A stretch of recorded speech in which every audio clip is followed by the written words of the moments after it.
Next, the Quran speaks about the hijab for the woman. In Surah Nur, chapter 24, verse number 31. That say to the believing woman that she should lower her gaze and guard her modesty, and draw her veil over the bosom, and display not her beauty except what appears ordinarily of.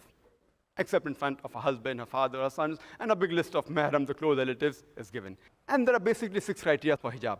The first is, for the man, navel to the knee is the extent. For the woman, the complete body should be covered. The only part that can be seen are the face and the hands up to the wrist.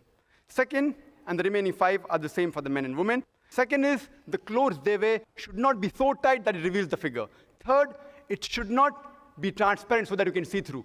Fourth, it should not be glamorous where it attracts the opposite sex. Fifth, it should not resemble that of the opposite sex. And last, it should not resemble that of the unbeliever.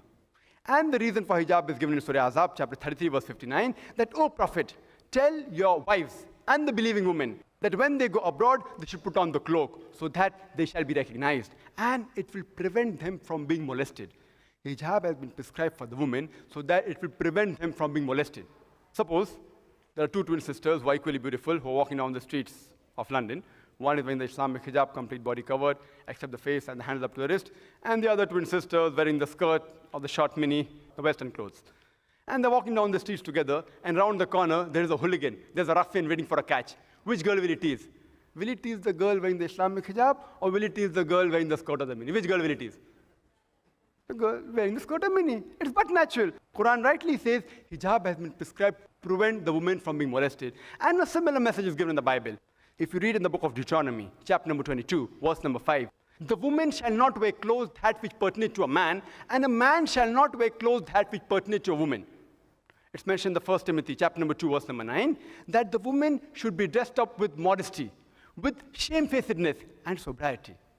They should not wear costly array and braided hair of gold, and they should not wear expensive array. So if you compare the dress code in the Bible and the Quran, the same. How was Mother Mary, may Allah be pleased with her, how was she dressed up? If you've seen a photograph, just like how Muslim women should be dressed up.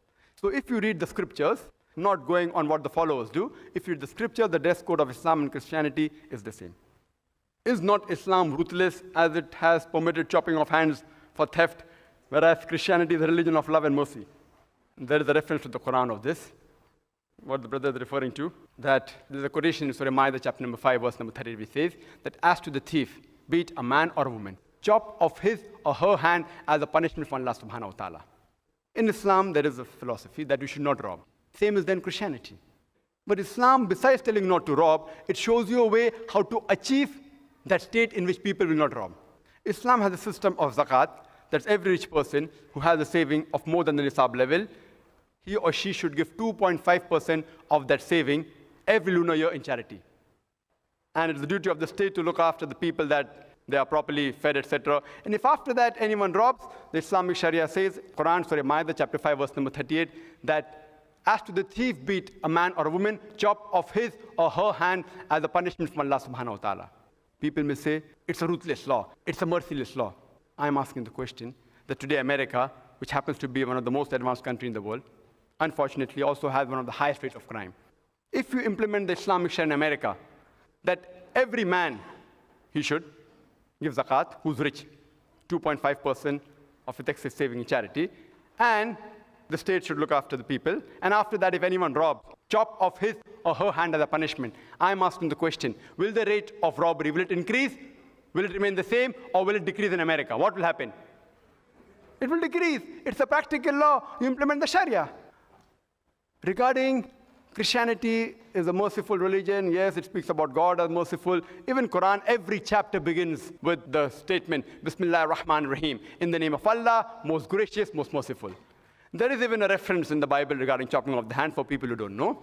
If you read the book of Deuteronomy, chapter number 25, verse number 11 and 12, it says that if 2 men are striving against each other, fighting against each other, and if the wife of one of the husbands who's being defeated by the man, if she helps the husband in overpowering the man who's fighting him and holds him by the secrets, that's the private part, the Bible says in verse number 12, chop off her hand, and the eye shall show no mercy.